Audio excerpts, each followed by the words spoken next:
Okay, so this video, let's do the weekly horoscope para po sa may mga sun, moon, at rising Aquarius. Ang date is May 11 to 17. So, kung bago ka, subscribe, like, and share. If hindi mo alam yung sun, chinek ko talaga. Hindi mo alam yung sun, moon, at rising sign mo, sa end of the video, may link tayo para mapanood mo. Readings are for guidance purposes, so use your free will wisely. For private readings po and spell works, message mo ako. And for face-to-face reading naman, Friday hanggang Sunday, nasa Oh My Gulay po tayo sa Session Road.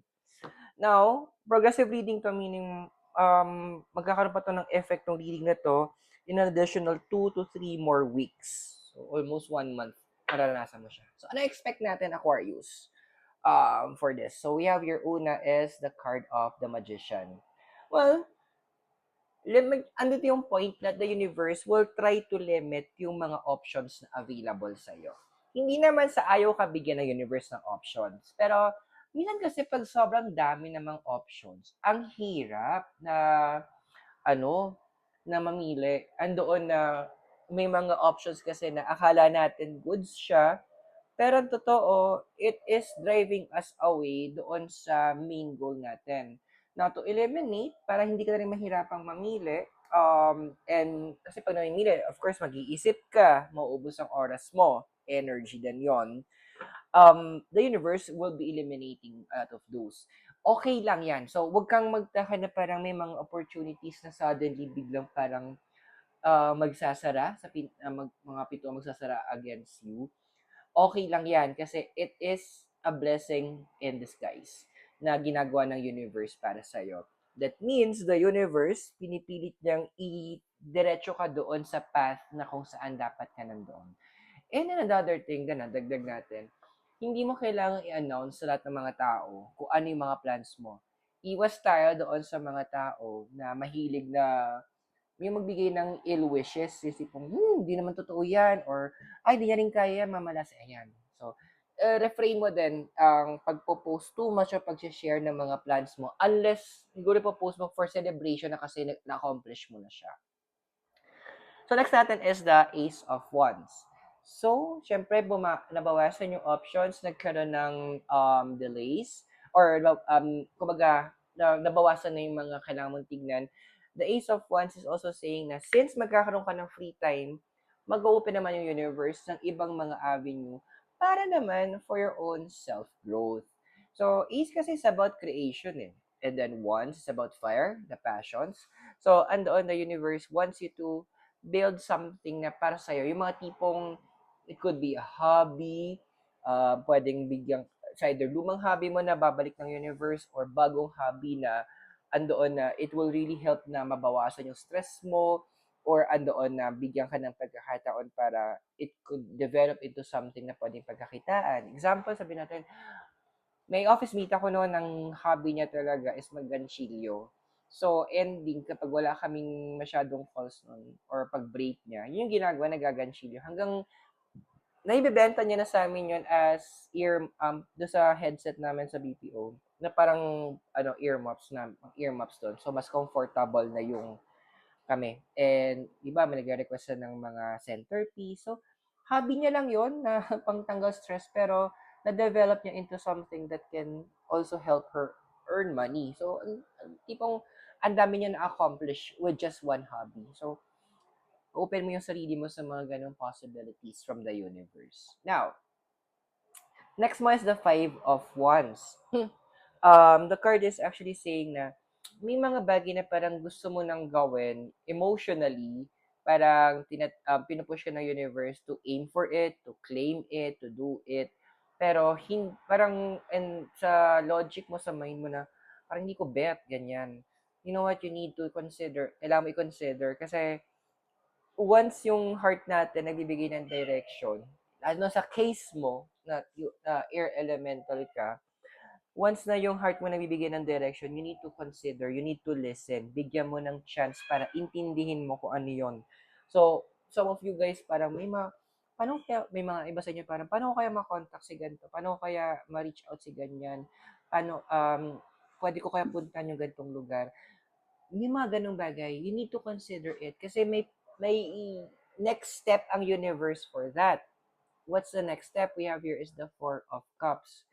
Kasi there are people in sa house nyo ngayon na kailangan magkaroon ng emotional release din. Magkaroon kayo ng time para yung mga emotions na na-build up is mabawasan siya or better yet, matanggal. Now, what I'm getting here din sa Four of Cups para sa'yo is merong mga relationship in the past na hindi nagkaroon ng proper closure, nag-end up ng pwedeng misunderstanding, miscommunication, tampuhan. Alam mo, ito yung in-advise ka ng cards na you need to also consider na gumawa ka ng paraan to reach out to them. Ngayon, hindi naman ibig sabihin na mag-reach out ka, mag-apologize ka, is kailangan bumalik na kayo sa dating kayo. No, it's not necessary at all. Kasi, ang ginagawa mo lang to, you're doing the apology para sa sarili mo, sa inner peace mo, sa sarili mong healing. Ngayon, kung ayaw tanggapin ng tao, problem niya na yun. As long as sincere naman yung apology mo ha, hindi naman yung tipo, okay, sorry. No, ayusin natin, of course. If and hindi siya required na babalik kayo sa dati, sabi natin nagkapatawaran na kayo, hindi requirement na babalik kayo sa dating relationship nyo or dating friendship nyo. No, it's not a requirement. But forgiveness is required. Now, the Seven of Swords, yung next card mo, andun kasi na minsan masyado mong iniisip yung logic, yung mga tipong, naku, galit sa akin yun, ganyan, ganyan. Pinangungunahan mo na kasi. Huwag mong gagawin yun. Always allow room for changes, which is, yun naman talaga ang constant sa mundo, mga pagbabago. Ando na medyo atakihin din ng universe yung utak mo para baguhin yung mindset mo na, ay, ayoko siyang i-reach out or ayoko kasi baka murahin ako niyan or ayokong puntahan to kasi hindi ko alam yung lugar na yan. Dude, this world is a place where we could always learn. Air element ka. So learning should be dapat second nature mo na yan. Now we have here is the card, next is the card of the Hermit. So this card is actually saying um na this is connected to the sign of Virgo. Now, Virgo, it is also about helping others, about service, daily tasks, health, diet.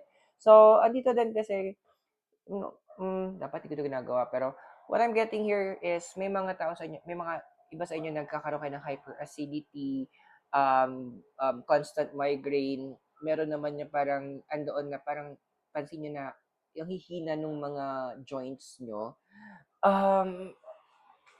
What I'm getting is connected siya doon sa emotions nyo. So, you need to learn, kasi, our emotions is so strong na pwede niyang maapektuhan physically yung pangatawan natin, yung health natin. So, the universe is saying na kailangan bigyan mo ng pagkakataon.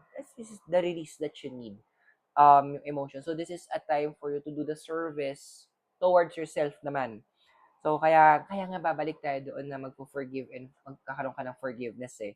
At hihingi ka din ng forgiveness sa mga tao na nagkaroon ka ng hindi magandang interaction in the past. Now, we have here is the Ace of Cups. Once na nagawa mo, na you did what you can para ma-release yung emotions mo, ito yung magre-refresh sa'yo. Ito yung magbibigay ng new beginning sa'yo. Ito yung tipong makakaramdam kayo na mas madali na kayo makatulog and at the same time, yung tulog nyo mas maayos. So, magkakaroon siya ng physical effect. Yung emotional actions mo, magkakaroon siya ng effect sa'yo in terms of your physical. Oy! So, sino ba yung mga deities na kasama mo? So, we have here si Medusa, number 20, Fear, Reflection, and a Wish to Survive. And Mercury, number 3, Travel, Communication, and a Wish to Adapt. So, this is, kaya nga, you would be opening out of communication eh. And another thing na gustong iparating sa'yo ni Medusa, you need to learn also how to open your heart. Andito kasi na may mga iba sa inyo na hanggat maaari, you keep things to yourself, ayaw nyo magkwento ng problem. Wala namang masama kung sabi natin very personal yung problem, pero wala ding masama na mag-seek ng assistance, especially mula sa mga tao na pinagkakatiwalaan mo. Hope nakatulong yung reading. So, sir, for guidance purposes, use your free will wisely. At kung bago ka, subscribe, like, and share. For private readings po and spell works, you can message me. And for face-to-face reading, Friday hanggang Sunday, nasa Oh My Gulay tayo sa session room. So Aquarius, maraming salamat. God bless, namaste. Hare Krishna and blessed be. And hope to see you soon. From Baguio City, have a great day. Bye for now.